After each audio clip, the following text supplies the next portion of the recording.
저는 군대를 전역한 지 한 달도 채 되지 않은 23살의 건장한 남자입니다. 저를 힘들게 하는 건 다름 아닌 외숙모와의 만남에서 비롯된 일이었고 평생 무덤까지 짊어지고 가야 할 그 비밀이 온 천하에 알려지게 생겼죠. 정말 재수가 없게도 하필 그 사고를 제 여자친구도 알게 되었기 때문에 그렇습니다. 여자친구는 이 모든 사실을 주변 사람들에게 모두 밝히겠다고 엄포를 놓은 상황이고 저와는 헤어지겠다고 통보를 하더라고요.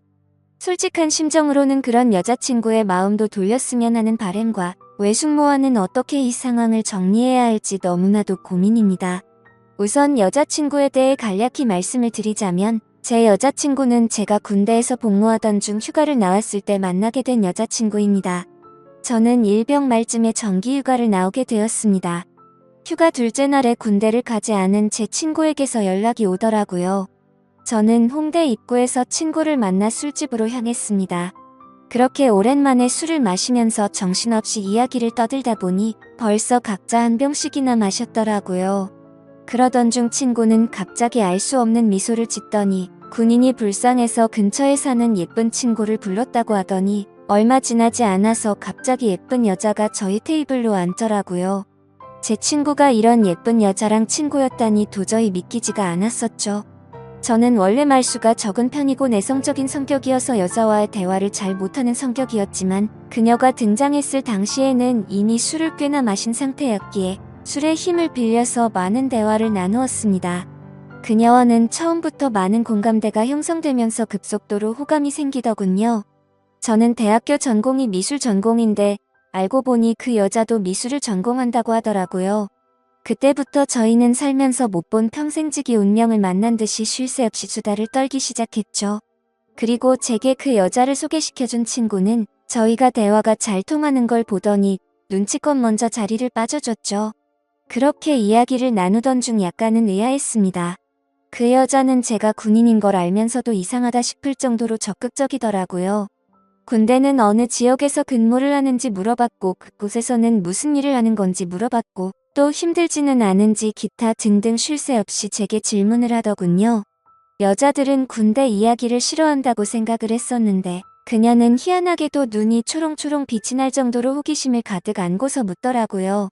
아마도 예의상 물어본 걸 수도 있었겠죠. 하지만 그때 당시 저는 눈치도 없이 혼자 들떠서는 신나게 떠들어댔습니다. 그러던 중 대뜸 그녀는 이번 휴가 기간 동안에는 뭐 하면서 지낼 거냐고 물어보더군요. 그래서 저는 제가 생각했던 사실 그대로 휴가 기간 내내 그냥 집에서 푹 쉬려고 한다고 했더니 어떻게 황금 같은 시간을 그렇게 보내냐면서 자신이 데이트 해줄 테니까 내일도 만나자고 하더라고요. 솔직히 좀 이해가 가지가 않았습니다. 물론 그 정도로 제가 여자들에게 인기가 없었던 건 아니었지만 군인 신분인 저에게 이렇게 적극적으로 대해주니 기분이 묘하기도 하고 이상하더라고요. 하지만 그런 생각보다 사실은 좋았던 감정이 더 컸었죠. 군인 신분의 여자친구를 만들 생각이 없다는 헛된 생각은 제 착각일 뿐이더라고요. 저는 이미 이 여자와 결혼을 하고 애를 낳아서 화목한 가정을 만들 거라는 상상까지 할 정도로 빠져들어 있었습니다. 그렇게 다음날 저희는 약속을 잡고 이른 아침부터 설레는 데이트를 하게 됐습니다. 하루 종일 저희는 즐거운 시간을 보내게 되었고 결국 저의 고백에 그녀는 그러자고 수줍게 대답을 했고 저희는 교제를 시작하게 되었죠. 지금 돌이켜 생각해도 정말 달콤한 꿈 같은 휴가 기간이었습니다. 휴가 기간 내내 저희는 내일 세상이 멸망이라도 할 것처럼 매일같이 붙어 지내면서 귀한 시간을 보냈던 것 같네요. 그렇게 만난 제 여자친구는 지금까지 1년이 넘도록 단 한 번도 제가 걱정을 하지 않도록 배려해주고 한결같은 마음으로 저를 기다려준 정말 착한 천사 같은 여자친구입니다. 여자친구와 애틋하게 연락을 주고 받다가 결국 저는 전역을 하게 되었고 전역한 지 며칠이 지난 날 제 여자친구에게 말했습니다. 사실 나 군대에서 꿈꾸던 게 있는데 전국을 다니면서 여행을 해보고 싶다고 말을 했죠. 그동안 그리지 못했던 그림도 실컷 그리고 싶다고 했고 여자친구에게 여행을 같이 갈 생각이 없냐고 물어보니 여자친구는 일이 너무 바빠서 며칠씩이나 일을 빠질 수가 없는 상황이라 너무 아쉬워하더라고요. 아쉬움 가득한 얼굴을 하고서는 저 혼자 여행을 재밌게 다녀오라고 했죠. 그래서 저는 어쩔 수 없구나 생각을 했고 혼자서 여행을 다녀오려고 계획을 짜기 시작했습니다. 가능하면 친구들이 있거나 친척들이 있는 곳 위주로 여행지를 계획하게 되더군요. 전역한 지 얼마 되지 않았기에 최소한의 경비로 여행을 다녀오는 게 목표였기 때문이었죠. 아무튼 그렇게 고민 끝에 정하게 된 첫 여행지를 정한 곳은 전라남도 여수였습니다. 그쪽 지역에는 제가 어릴 때부터 잘 따르던 외삼촌이 살고 계셨고 군대를 전역하면 언제든지 놀러오라고 신신당부를 했기에 가장 먼저 생각이 나더라고요. 삼촌은 외가댁에서 늦둥이로 태어나서 저와는 나이 차도 많이 나지 않았고 방학 기간이나 이럴 때 오랜 시간 동안 같이 놀면서 지내던 시간이 많다 보니까 많이 친했었죠. 그래서 그런지 다른 사람들조차 삼촌 조카 사이보다는 형 동생으로 보는 사람들이 더 많더군요. 아무튼 여행지를 최종적으로 결정하고서 어릴 때부터 친했던 삼촌에게 여수로 여행을 간다고 이야기를 하고서 며칠 뒤 곧장 여수로 향했습니다. 도착을 하자마자 너무 기분이 들뜨기 시작하더군요. 군대에서 그토록 꿈꾸던 여행을 왔다는 기분에 너무 행복해졌기 때문이죠. 설레는 마음을 진정시키고 삼촌에게 전화를 걸었습니다. 삼촌은 지금 회사에 나와 있는 상황이라 집에는 외숙모만 계신다고 먼저 들어가 있으라며 주소를 보내주더군요. 하지만 저는 외숙모만 있는 삼촌 집에 혼자 가기에는 약간은 부담스럽고 뻘쭘하더라고요. 왜냐하면 외숙모는 제가 군대에 있을 때 삼촌과 결혼을 했기 때문에 저는 한 번도 본 적이 없었기 때문이었죠. 그래서 최대한 천천히 들어가려고 미리 알아둔 여수 여행지를 먼저 둘러보게 되었고 한참을 구경하다가 노을이 서서히 저물 때쯤 삼촌도 퇴근하고 들어왔겠지라는 생각으로 삼촌네로 향했습니다. 하지만 그렇게 오랫동안 구경을 하다가 갔는데도 불구하고 삼촌은 아직 집에 들어오지 않았고 처음으로 보는 외숙모가 활짝 웃으면서 저를 반갑게 맞이해 주셨습니다. 얼굴을 보는 순간 솔직히 제 또래라고 해도 될 만큼 동안의 외모에다가 엄청난 미모를 가지셨더라고요. 제 여자친구가 귀여운 대학생의 예쁜 미모라고 한다면 외숙모는 성숙한 아나운서 느낌의 예쁜 미모였습니다. 삼촌보다도 연하였던 외숙모의 나이는 저보다 7살이 많은 30살이었죠. 어머니에게 들었는데 삼촌이 목을 메워서 만났다더니 그 이유가 바로 이거였구나 싶었습니다. 반갑게 웃는 외숙모는 먼 길 오느라 고생 많았다면서 현관문에 서서 집 안으로 들어오라고 손짓했고 저도 어색하게 웃으면서 인사를 하고 집 안으로 들어갔는데 깜짝 놀라고 말았습니다. 삼촌의 집에 들어서자마자 역시나 엄청나게 성공을 했구나 싶더군요. 삼촌은 어릴 때부터 머리도 똑똑하고 유능한 인재였기에 결국 어린 나이에 대기업에 들어갔죠. 그런데 몇 년 다니지도 않고 회사를 그만둔다고 하길래 제 생각으로는 도저히 이해가 가지 않았습니다. 하지만 결국 스스로 회사를 차리게 되었는데 모두의 걱정을 비웃기라도 하듯 예상보다 더 빠른 나이에 큰 성공을 거둔 거였죠. 아무튼 처음으로 보는 고급스러운 인테리어의 현관문을 지나서 펼쳐진 집안 모습은 장관이었습니다. TV는 영화관을 방불케 하는 대형 화면에다가 바닥이며 벽이며 온통 대리석으로 되어 있어서 고급지다는 느낌이 물씬 풍기더군요. 속으로 감탄을 하면서 외숙모가 안내해주시는 제가 사용할 방으로 가서 짐을 풀게 되었고 정리가 거의 끝마쳐갈 쯤 현관 비밀번호 소리가 들리더니 삼촌도 집으로 들어오는 것 같았습니다. 반가운 마음에 얼른 현관으로 뛰쳐나가서 삼촌과의 반가운 인사를 나누었고 삼촌과 숙모 그리고 저는 저녁을 함께 먹으면서 오랜간만에 울보를 풀기 위해서 술도 같이 마시게 되었죠. 가만히 쳐다보니 삼촌과 외숙모는 결혼한 지 1년이 다 되어가는데도 불구하고 풋풋한 연인처럼 깨가 쏟아지더라고요.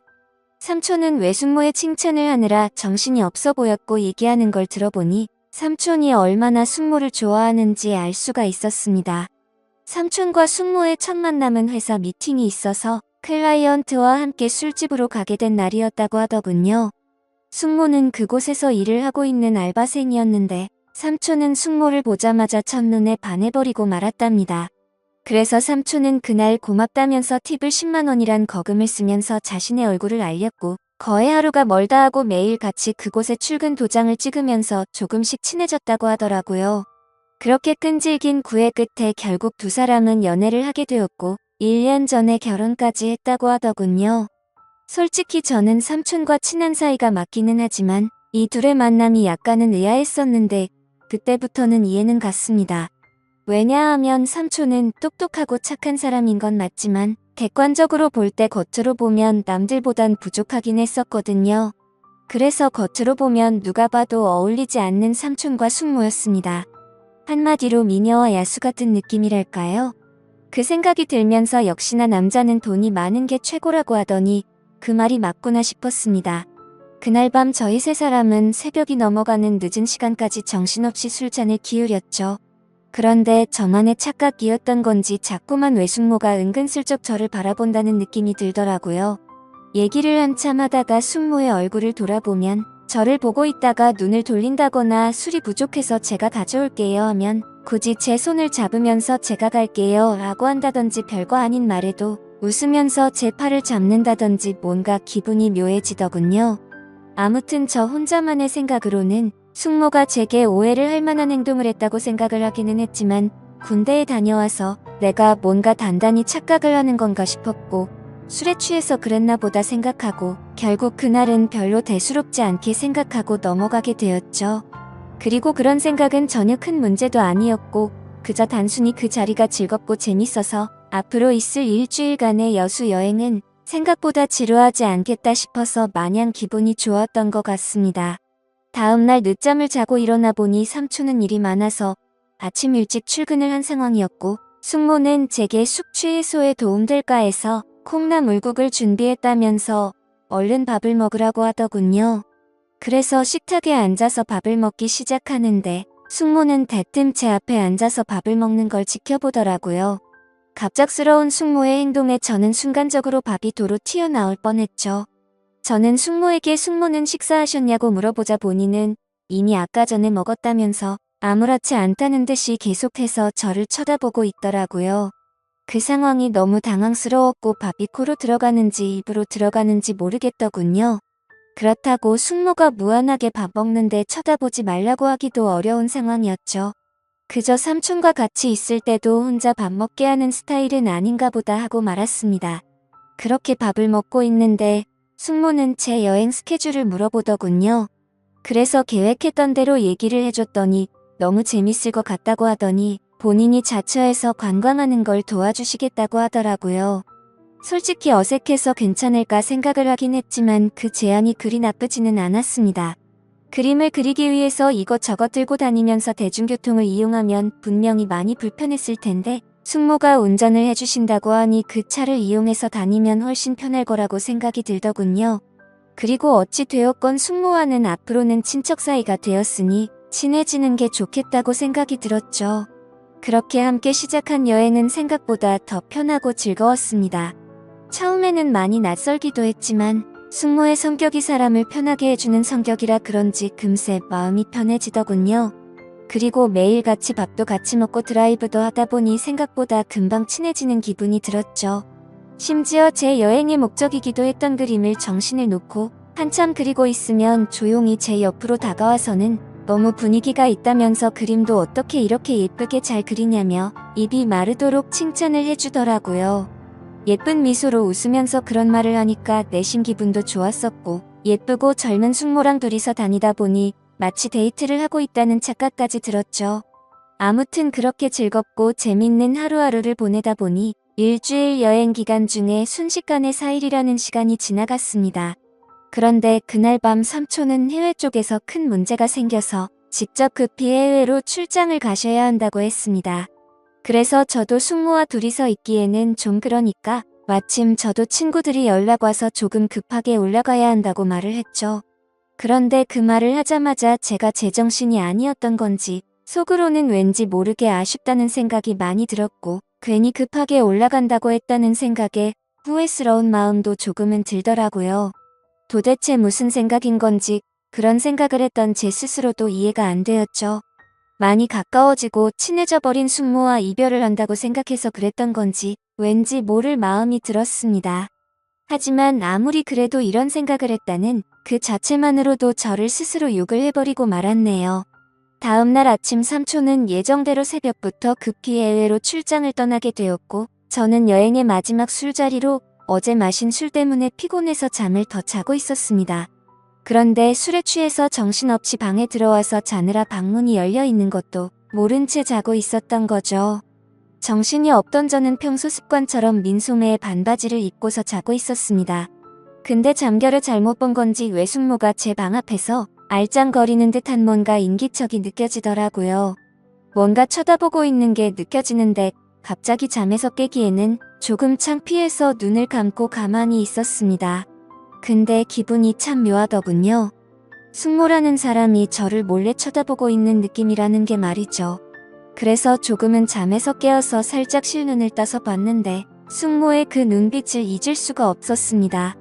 한참을 몰래 보더니 자리를 비우게 됐고 저도 어느 정도 시간이 지난 뒤 늦은 점심시간쯤 일어났죠. 저는 샤워를 하고 나와서 다시 집으로 가기 위해서 짐을 정리하고 있는데 숙모가 부르더라고요.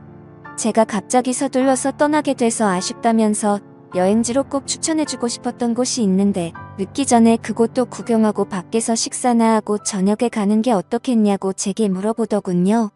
저야 뭐 사실 삼촌의 부재로 인해 급하게 올라가려고 했던 상황이었기에 굳이 급하게 갈 이유는 없어서 숙모의 제안에 그렇게 하겠다고 대답을 했습니다. 그래서 간단히 식사를 마치고 나서 제 모든 짐을 숙모의 차에 싣고서 숙모가 추천하는 곳을 함께 가게 되었고 여수에서의 아쉬운 마지막을 만끽하고 있었죠. 그러자 숙모는 제게 가까이 다가오더니 제 옆에 앉아서 말을 꺼내더군요. 며칠 동안 저와 같이 여행을 하면서 이제 조금씩 친해지는 것 같았고 너무 즐거웠는데 갑작스럽게 간다고 해서 많이 아쉽다고 하더라고요. 그러더니 다음에도 놀러오면 같이 재밌게 보내자면서 제게 부탁을 할 게 있다고 하면서 대뜸 자신을 그려주면 안 되겠냐고 부탁을 하셨죠. 그래서 알겠다고 하고서 숙모를 스케치하기 시작했습니다. 그림이라는 게 섬세한 모습을 표현하기 위해서 그만큼이나 사물을 자세하게 관찰하고 그려야 했기에 처음으로 숙모의 모습을 자세히 보기 시작했는데 이렇게 완벽했었나 싶은 생각이 들더군요. 미녀의 표본이라고 하는 얼굴형에 눈도 크고 똑똑한 콧날에 어디 하나 흠잡을 곳이 없더라고요. 그때까지는 몰랐는데 자세히 보니 얼굴이며 몸매며 연예인 한채영과 진짜 많이 닮았구나 싶었습니다. 그래서 숙모에게 연예인 한채영 닮았다고 하니까 수줍게 웃는데 그 모습마저도 너무 예쁜 소녀 같았죠. 그렇게 숙모의 그림을 완성해서 숙모에게 줬더니 활짝 웃으면서 실물보다 훨씬 예쁘게 그려준 것 같다면서 평생 간직하겠다면서 너무 고맙다고 하더라고요. 그러면서 고마운 마음을 담아서 이번 여행의 마지막은 제대로 근사한 저녁을 사주겠다고 하셨고 숙모와 함께 차를 타고 30분가량을 이동해서 고급스러운 레스토랑에 도착을 했죠. 테이블에 앉자마자 숙모는 익숙하다는 듯이 가장 비싼 코스로 주문하시고는 숙모는 제게 물었습니다. 우리의 여행도 오늘이 마지막이라 아쉬운데 간단히 목만 축일 정도로 한잔하는 거 어떠냐고 하셨죠. 저는 원래부터가 술이면 마다하지 않는 편이었기에 좋다고 했고 결국 둘이서 고급스러운 음식과 함께 비싼 와인을 마시게 되었습니다. 그런데 간단히 마시려고 했던 술은 아쉬운 마음만큼을 반영한 것처럼 마치 고삐 풀린 망아지처럼 정신 나간 듯 서로 주거니 받거니 하면서 마셔댔습니다. 숙모는 집에 가려면 몇 시간은 걸릴 텐데 술에 취해서 괜찮겠냐고 물어봤고 저는 남자가 겨우 그런 거를 왜 신경 쓰겠냐며 전혀 걱정 말라고 했죠. 그렇게 저와 외숙모는 술이 점점 취해버렸고 마치 오래된 이성 간의 친구라도 된 것처럼 말도 안 되는 얘기들을 하기 시작했습니다. 제게는 여자친구가 잘해주냐며 어떠냐고 물어봤고 저는 삼촌이 어떤지를 물어보게 되더군요. 그런데 서로가 정신이 나가버린 건지 각자의 연인에 대해서 단점들을 말하기 시작하더니 급기야 서로에 대해서 아깝다고 하면서 칭찬들을 해대기 시작했죠. 심지어 술에 취해서 결국 해서는 안 될 말까지 서로가 해버리고 말았습니다. 정신을 놓아버린 저는 숙모의 첫 모습이 너무 예뻐서 놀랬다고 말했고 숙모는 제가 그림을 그리는 모습이 너무 멋지고 감성적이어서 가슴이 설레기까지 했다고 하더군요. 그리고 결국에는 기어코 술에 못 이겨서 난감한 상황이 되었죠. 술을 계속해서 마시다 보니 갑자기 숙모는 엄청 취해서 몸을 제대로 가누지조차 못하더라고요. 저는 미리 예약해둔 마지막 차 시간도 다 되어가기도 하고 술도 너무 취해가서 얼른 대리기사를 불러서 숙모를 모셔다 드려야겠다 생각했습니다. 그렇게 대리기사님이 도착했고 저와 숙모는 뒷자리에 같이 앉아서 집으로 향했습니다. 근데 숙모는 술에 취해서 제게 기대서 잠드는데 그때부터는 정말 심장이 엄청 두근대더라고요. 술에 취해서 잠들어 있긴 했지만 혹시라도 제 심장 소리가 들릴까봐 마음이 조마조마했죠. 하지만 다행스럽게도 별다른 일 없이 집 앞까지 무사히 도착을 했고 예약 시간에 늦을 것 같아서 마음이 조급해지기 시작했습니다. 비틀거리는 숙모를 부축해서 집 안까지 데려다 주는데 집 현관문을 여는 순간 숙모는 늦었는데 제게 오늘 가지 말고 내일 가면 안 되겠냐고 하더라고요. 그렇게 숙모의 눈을 쳐다보니 눈물이 맺혀서는 금방 울음이 터져버릴 것 같아 보이더군요. 그 모습을 보고 있는데 술이 많이 취해서 그런 건 아니라고 생각이 들었습니다. 이미 며칠 동안 시그널을 주고 받았기에 누가 먼저라고 할 것도 없이 서로에게 빠져버리고 말았던 거죠.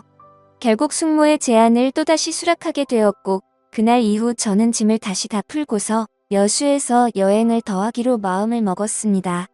저는 가족들과 여자친구 모두에게 대구에 있는 군대 친구들과 며칠 더 있다가 간다고 말을 했고 여수에서 삼촌이 출장해서 돌아오는 날까지 더 머무르게 되었습니다. 그 기간 동안 저와 숙모는 마치 딴 세상에라도 온 듯이 다른 문제들에 대한 생각들은 다 지운 채로 재밌는 여행을 보내게 되었죠. 지금 생각하면 어떻게 그럴 수 있었나 싶고 정말 후회만이 가득합니다. 만약 숙모가 아닌 다른 여성에게 마음을 빼앗긴 거라면 이렇게까지 머리가 깨져버릴 것 같이 힘이 들지는 않았을 것 같네요. 그런데 지금에서야 그 일들이 얼마나 정신 나간 감정들이었는지 제정신이 돌아왔습니다. 어릴 때부터 저를 친동생처럼 좋게 봐주고 항상 착하게만 대해주던 삼촌의 아내에게 이따위 말도 안 되는 감정을 가졌다는 것도 그렇고 군대에서 있는 그 오랜 시간 동안 저를 이해해주고 배려해줬던 착한 여자친구에게도 죽을 죄를 진 거죠. 아무튼 숙모와는 그렇게 연인처럼 지내다가 저는 집으로 다시 돌아오게 되었고 한동안은 숙모와 비밀리에 서로 연락을 주고받고 있었습니다. 하지만 여자친구를 볼 때마다 죄책감에 너무 고통스럽더군요. 그래서 그런지 여자친구는 제 모습을 이상하게 여겼는지 의심을 하기 시작했던 것 같습니다. 혹시 여행 가서 무슨 일이 있었는지 물어보면서 왜 평소와 다른 사람이 된 것 같냐며 저를 추궁했죠. 그러자 방귀 낀 사람이 성낸다듯이 저는 아무것도 달라진 거 없는데 왜 그러냐고 오히려 화를 냈습니다. 하지만 평생토록 영원할 수 있는 비밀은 없다는 게 맞는 말이더군요. 결국에는 제 여자친구가 여수에서 있었던 모든 사실을 알게 되었기 때문이죠. 여행을 다녀온 지도 2주 정도의 시간이 순식간에 지나가게 됐고 저는 다시 정신을 차리고 여자친구와 저는 평소와 다를 바 없이 지내고 있었습니다. 그러던 중 저는 잠을 자고 있는데 옆에서 저를 툭툭 치면서 여자친구가 떨리는 목소리로 저를 부르더군요. 무슨 일인가 싶어서 일어나 보니 여자친구가 제 휴대폰을 들고 서서 저를 죽일 듯이 노려보고 있었습니다. 그 순간 가슴이 철렁했죠. 여자친구가 의심을 하던 상황이라 당연히 모든 연락 내용을 다 삭제해둔 상태였었고 숙모의 번호까지 차단해둔 상태였기 때문에 저도 모르게 방심을 했던 거였죠. 무슨 일이냐고 물어보자 지금 네 휴대폰에 이런 문자가 왔는데 도대체 뭐냐고 묻더라고요. 건네받은 휴대폰에 있는 문자 내용을 보니 숙모에게 온 문자였습니다. 저는 다시 일상으로 복귀하고부터 삼촌과 제 여자친구에 대한 죄책감과 감당할 수 없는 더 큰 일이 벌어지면 안 될 것 같아서 연락을 중단하고 번호까지 차단했었죠. 근데 숙모 번호가 아닌 처음 보는 다른 휴대폰 번호로 연락이 왔더군요. 번호를 차단해서 화가 단단히 났던 숙모는 너 지금 내 번호 차단했냐고 와 있었고 이제 와서 어떻게 이런 식으로 내 연락을 무시하냐면서 나는 네 삼촌한테 자신의 감정에 대해서 다 말할 거고 이혼하려고 한다. 그러니 너도 진지하게 생각해보고 나와 함께 할 건지 정해라 뭐 이런 식의 내용이 왔더라고요. 저는 그 문자 메시지를 읽는데 너무 당황스러운 나머지 식은땀이 나면서 아무 말 없이 가만히 있었습니다. 사실상 침묵으로 있는 행동 자체가 모든 사실을 인정한 셈이었죠. 여자친구는 욕을 하면서 어떻게 이딴 막장 같은 일이 있을 수가 있냐면서 울고불고 소리를 질렀습니다. 하지만 제가 인간적으로 무슨 말을 할 수가 있겠습니까? 저는 서로가 호감이 가서 감정만 주고받았지 아무 일도 없었다고 말을 했지만 헛소리하지 말라면서 화를 내던 여자친구는 내가 이 사실 모두에게 다 퍼뜨릴 거라면서 뛰쳐나갔습니다. 그런 모습을 보는데 제가 한 정신 나간 짓이 있었기에 차마 말릴 수가 없었죠. 그 일이 벌어진 지도 벌써 일주일이 지났습니다. 저는 여자친구에게 계속해서 전화를 했고 장문의 문자로 평생 쓸 문자를 다 해봤을 만큼 문자를 보내봤지만 단 한 차례의 답장도 없었습니다. 정말 착한 여자친구에게 이딴 짓을 했으니 저는 벌을 받아도 마땅합니다. 당연히 이런 말도 안 되는 상황을 벌인 저는 욕을 먹고 매를 맞아도 충분하죠. 하지만 다른 건 다 괜찮아도 제 여자친구를 잃는 건 죽을 만큼 힘이 듭니다. 그때 여행을 가서 생긴 숙모에 대한 감정은 충동적이었던 것 같고 후회스러운 마음만 가득 드네요. 그래도 착한 여자친구가 고민 중인 건지 아직 모든 사실을 제 주변 사람에게 밝히진 않았네요. 저는 어떻게 해야 할지 너무 걱정투성입니다. 숙모는 계속해서 연락이 오고 있는 상황인데 자신의 감정을 주변에 있는 모든 사람들에게 사실대로 밝힐까봐 진정하라고 설득하는 중이네요. 이런 경우에 저는 도대체 어떻게 하는 게 가장 최선의 방법일까요? 제 이야기를 끝까지 들어주셔서 감사드립니다.